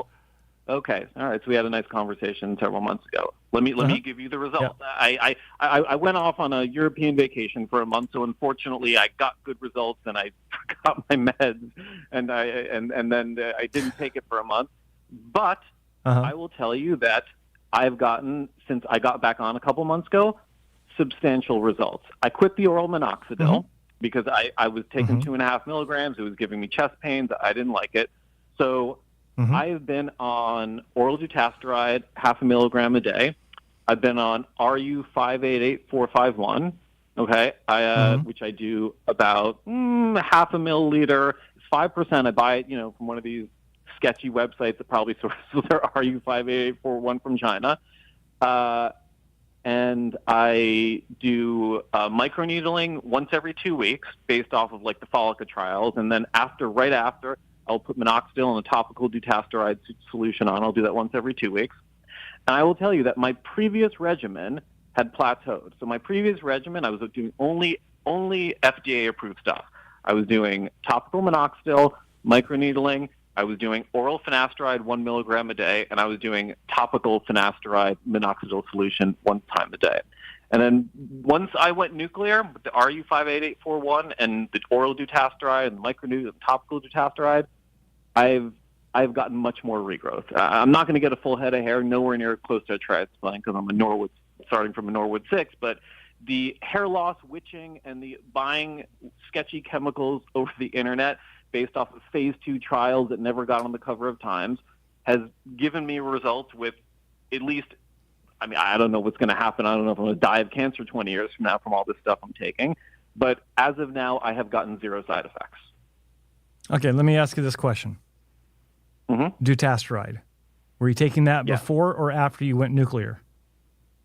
No, that was the start of. I did that concurrent with the other nuclear stuff. So I who knows whether it's the DUT or whether it's the RU, right?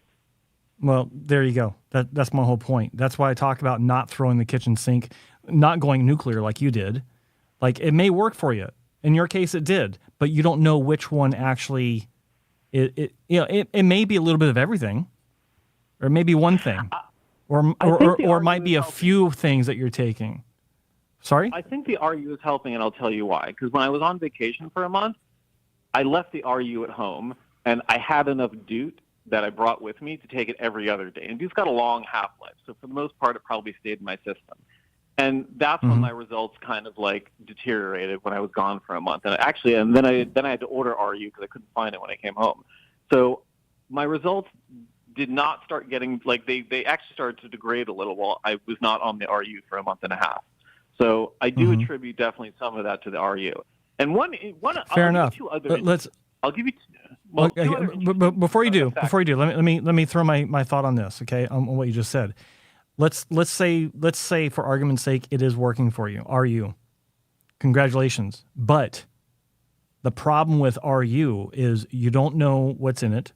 You don't know the consistency. You don't know if the source that you're getting from is going to fold next week, and you won't be able to get it from them anymore. You just said that you didn't know where to get it in Europe when you're over there for a month. That's another problem with these types of products. There's no consistent resource. I was traveling. Well, yeah, you're right. You're taking that risk. You're absolutely right. Yeah. And who knows if 15 years from now I'm going to have scalp cancer or whatever. Yeah, you're right. Yeah, you're right. Yeah. That's my whole point. But go ahead and finish your thought. You had 2 points you wanted to throw in there. Yeah, 2 more points. I was on, like I told you, the FDA-approved finasteride stuff before. I noticed a small reduction in my libido from the finasteride. Once I got off of that and got on this and started taking the DUT, I don't know why, I don't know how, but my libido is like way up. I can't explain it, but like it is noticeable. That's one point. The other thing I understand why. Since I've been okay. Potentially. I want. Yeah. Well, maybe it could spike your testosterone. Okay.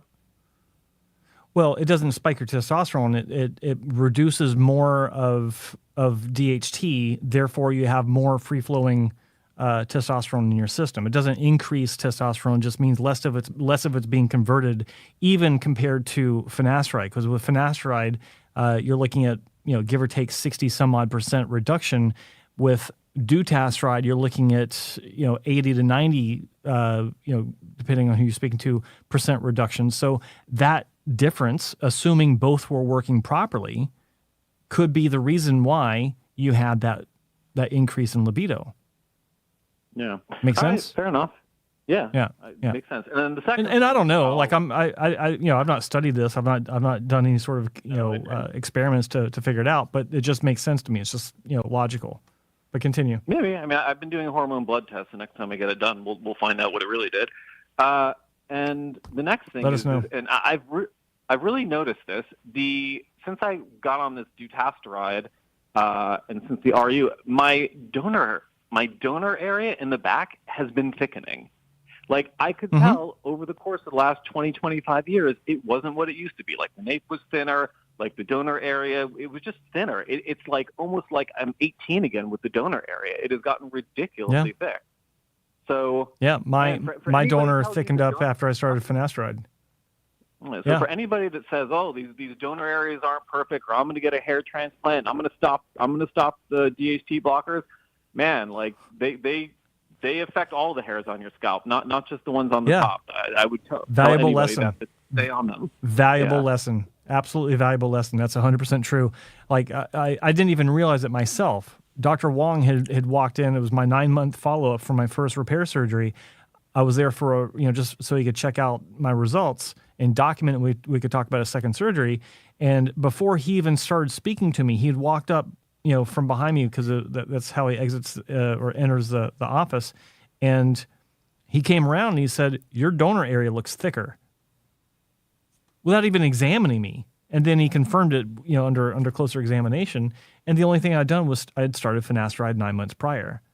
It's a myth that absolutely. the hairs are entirely DHT. I mean, they're DHT resistant to some extent, but not entirely. So, exactly. Look, any clinic that tells you that the hair transplant is going to last you a lifetime, unless they just started offering hair transplants last week, they're lying to you.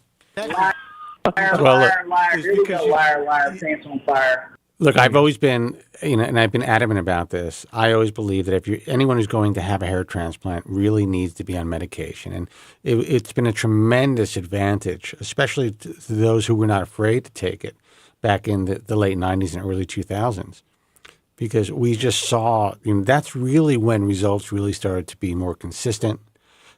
They were longer lasting, and people were put on medication before surgery, usually, or sometimes at the time of surgery. And we've known for years that the donor area miniaturizes, period, no matter what people say. Actually, one more question before I go, if you don't mind. I remember there was a doctor in New York City that he was trying to take donor hairs. Instead of taking, with a punch from the FUE, he was trying to do it almost like Dr. Wesley. endoscopically, going behind the scalp, and that was everybody was excited about that. What happened? I guess it didn't pan out, right? That's exactly failed miserably. Yeah. Yeah. Look, I like Dr. Wesley. It was a good shot, guy, and I applaud him for trying. But I remember thinking to myself, "Wow, it was a very novel approach for sure. Absolutely novel approach. I'm surprised he actually went as far as he did." In his own experimentation. I don't like to call this stuff trials or studies because they're not. They're just experimenting on patients. And I'm sure that he's got all the the waivers and everything. Well, he did a lot of cadaver work as well. Yeah, he did. And see, those people, they probably got a case because they didn't sign a waiver. But I was surprised he even tried it. God bless him for pushing as far as he did. He did have some, valuable information he got from that attempt or those attempts, but ultimately it turned out to be way too much work, most likely with a lot of destruction of donor hair or an unacceptable degree of donor hair destruction versus viable graft harvesting. Yeah, and look, you guys have been at this for so long. When you tell everybody don't have hope that the Holy Grail is right around the corner, I understand. I've been following it just almost. We're the bad guys when we do that. We're the bad guys just for telling the truth. I don't even give a shit. So far, we've not been proven wrong. We've not been proven wrong. No. Look, when the Holy Grail comes, I'll just turn off this camera and microphone and just leave. All right. Thank you guys so much for your time and keep fighting the good fight. All right, brother. Thanks a lot. Take care. Thanks for calling. Thanks for calling. Bye-bye. All right, Joe, you want to take one more and then we'll call it a night? Absolutely. Let's do it. One more. Hey, you're on the air. Who's this and where are you calling from? Hello? Yes, hello. Am I on the air? Oh, hello. Okay. Hi there. This is Tim from Texas. Hey, and, Tim. I am calling. Hey, Tim from Texas. Hi there. I've been listening to the show for a while now, and really appreciate what y'all are doing and educating us. I have a little bit of a scenario that I want to get your advice on. So I had an FUE procedure out of state about 14 months ago, and I'm in my early 30s and was real desperate and kind of depressed because I'd lost quite a bit of hair. Sure. I'd been on finasteride for a year and got some nice regrowth, but knew it wasn't enough to satisfy me. And because I'm in the entertainment industry, it was important to me to have my hair back as I appear on video sometimes for, thousands of people to see. So, I did my research and found the doctor who I thought would give me the best. best result. Thank you. Who I thought would give me the best result while being as imperceptible as possible. That was a real important thing to me. Yeah, naturalness. And I'm happy to report that the first procedure was a smashing success. Had about 1,800 grafts to fill in the temples, and because of the way I style my hair, almost no one knew I had anything done. And so it was an ideal outcome and really gave me my confidence back. One thing I'll say, though, and this is where it kind of takes a turn and maybe, also ties into the topic of today's show, is that the day of the procedure, I was slightly disappointed because it was more conservative than I'd hoped for. But I accepted that it was a smart decision and just trusted the doctor to do what was right because he had such a great track record, and I felt that, he had excellent ethics. Fast forward 1 year, and I decide that I want to have a smaller follow-up procedure to lower the hairline very slightly. And the doctor, agreed that I still had some recession and said I wasn't crazy to want more. He did say, it's a want, not a need, but that he could do it. Yeah. And I was initially thinking that like 500 grafts would satisfy that. But he said, to really get the density, it would take more like 1,000. So I went with the recommendation, and day of the procedure, I show up, and the doc asked if we can go a little higher if we needed to, but he promised he wouldn't go above, about 1,100 or 1,200. Were you lowering your hairline, or was it just filling in the area that was worked on before? It was lowering the hairline, but also going behind the hairline to thicken that up. So I would estimate that maybe 50 or 60% of the grafts went behind the hairline, and the rest went in front of it, if I had to guess. And the procedure went really well. Sorry, I need to clarify. So some went behind, some went in front, but not into the hairline that was already recreated? Because I asked that because I thought you were saying that it wasn't quite as thick as you wanted, or he said it could be thicker. Did I miss something? No, I was wanting a little bit of a more slightly more aggressive approach initially. And so I felt like it didn't get as low as I had hoped the first time. Okay. All right. Got it. And so he said, in order to do that, we also need to go behind where we originally put the hairline. So, there are probably as many hairs behind the line the new line that he had designed as there are now in front of it. If I had to guess, if that makes sense. So the procedure went well. Keep going. And I'd been through it before, so I felt like I was in really good hands. And afterwards, I'm looking in the mirror, and I think to myself, "Wow, this is great." He really went for it. And it was a larger procedure than I'd anticipated, but the immediate post-op was encouraging. So fast forward 1 week. What was the final graft count? It was just under 1,200. Okay. And fast forward about a week or so, and I'm feeling fine up to this point, but about day 7 or 8, I wake up and I look in the mirror, and my heart starts to sink because the hairs have started to grow in, and I can sort of see that preview of what's going to look like. And it just seems more juvenile and flat than I was really wanting. And for about a week, especially like 3 or 4 days, I was just beside myself because I felt like I'd done something irreversible and everyone's going to know.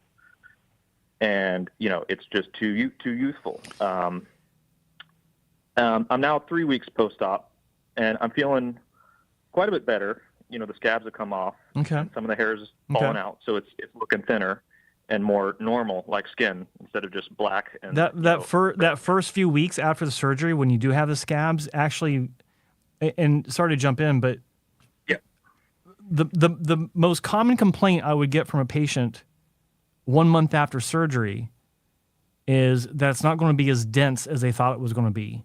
And the reason for that is because of the illusion that the scabbing creates.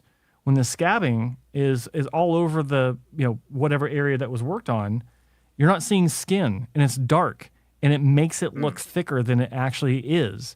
All those scabs go away, even if no hair comes out with any of the scabbing the first few weeks. It's kind of a letdown, actually, for some people. They're like, I thought this was going to be thicker. I was so happy right after surgery. Well, yeah, because it's red. It's, all this blood is,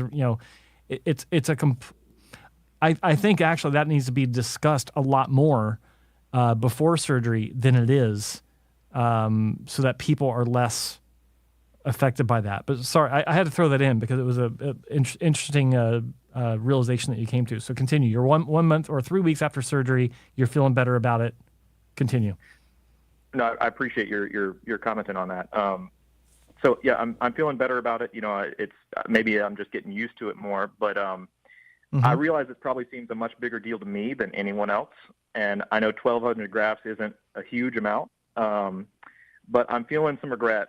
And I initially, a week or two ago, I was feeling extreme regret. And I sincerely hope that in 3 months, 6 months, that I really love it, and that that it turns out just how I had kind of hoped. I guess I just feel a little bit, and I hesitate to even say this on the air because I really respect the doctor and think it does. The doctor does incredible work, and I've seen nothing but great results. And also just the way that this doctor speaks, I feel very confident that they're an ethical, conservative doctor. But it seemed a little bit just of an upsell on the number of grafts. I was kind of thinking 500 would do the trick, and then it doubled. And then the day of the procedure, it went even further up. So I guess at this point, I'm go ahead. Yeah. I was going to say, I understand what you're talking about. Two things that I've noticed. And first I'll say that, a lot of times patients will have an idea of how much they need, but they don't really know because they're not experienced at assessing anyone's case, much less, their own, in a, with any sort of experience. So that part is easily explainable if it's a legitimate number of grafts. Now, the other thing I wanted to mention, and I'm still kind of confused by it, why grafts will be put behind the work that was done before in order to justify putting grafts in front. I'm not sure. I'm positive I don't understand the logic behind that. And granted, it's sight unseen. I have no idea what your case looks like. But the only time I can say that any grafts would be necessary behind the work that was done in a second surgery, it's not to justify putting in front of the old work. It's because of continued hair loss. Were you having any sort of continued hair loss issues after your surgery? Or did you notice it was thinning, you say anywhere, 3 to 6 months after your surgery? Was it thinner behind the work that was done? Not at all. Not at all. My assumption was there any loss at all behind the work that was done? No, not at all. Then why were grafts placed in there? That's sorry. I just got a comment or a question. Why were grafts put into an area that was not having hair loss? That's the issue with me. I've not asked who the doctor is yet, and you can tell me when we're and I haven't asked because I don't want there to be any bias. Like if it's someone I know, someone I work with, and don't confirm one way or the other, please. But I'll again, sight unseen, don't know your case. But if you're telling me that you don't have hair loss behind the work that was done in your first round, it makes no sense to me to put hairs into a non-thinning area, much less, for any reason, much less to justify placing hairs in front of the work that was done. Do you see where I'm going? Understand my questions and my concerns? Yes, absolutely. And that was kind of my impression as well. I guess maybe I had assumed that one of the reasons was that perhaps it was thinner in that front line where there's singles, and so the doctor felt the need to thicken it up in order to put more singles in front of it. But obviously I'm just a layman. But the area behind it, that's what I'm concerned. That's what I'm questioning. Like why behind? Right. Well, I know you can't see everyone's case, but I'd be happy to send you just a picture or two if you're curious to see more. I am curious. I'm very curious. DM me on Instagram. Yeah. You follow me, right? Okay. I do. Yes, sir. Good man. Okay. Well, then that answer deserves a look at your case. So I appreciate that. Appreciate it. Again, thank you all so much for everything you do because, that first case really was a home run, and part of me feels like I should have just maybe stuck with what I got, and I do hope hair greed, baby. Great. Hair greed. It makes sense. I get it. Everyone gets the bug. And the truth is, it may not be as even close to as bad as you think it is at this point. And that's what I'm hoping as well. Yeah. That it's just because I'm so hyper focused on it that it's more of a big deal to me than anyone else would even notice. But 100%. 100%. That's a very healthy outlook. Yeah, and that's likely the case. But I certainly understand the panic and why did I move in this direction? I was fine before, stuff like that. But, it is what it is now. And I think Joe, gave you some good advice. And the likelihood is it's going to probably grow in thinner and a little higher looking than you initially thought it looks, or at least the way it looked, the first couple of weeks. And I should also just say I don't feel like I've been butchered or anything. I think a lot of people might see this and not think anything of it, but it was just kind of a shock to me after that first week, and I started to see things growing. No, I get it. I get it. And send your images to Joe, and you could be just fine, man. Will do. All right, brother. Thanks for the call. All right. Good luck. Thanks for calling. Thank you very much. Okay. Bye-bye. Yeah. Thanks. All right. Good show. No drama. Really enjoyed it. No drama. That's a good thing for a change. Dude, that toxicity, that drama, that's got to be taken out of the equation in our lives and in this world. I just want to do the show, continue to do what we're doing. I think it's going away on its own. Yeah. Yeah. I think it's continue to do what we're doing. Anyone else enters into the world with some drama, I can't pay attention to that shit anymore. See ya.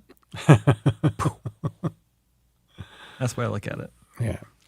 All right, guys, listen, thank you so much for tuning in. Good show. Joseph W. Tillman, thank you so much for doing what you do so well. Thank you very much. Back at you. Thank you for doing what you do so well. Yeah. You're quite welcome. All right, guys, until next time, be strong, God bless, and thank you so much for listening. Take care. Thank you very much. I'm sorry for any inconvenience you may have been put to prior to the program, and I'm glad you enjoyed it. And if you could now leave by the exits at the rear, that'd be splendid.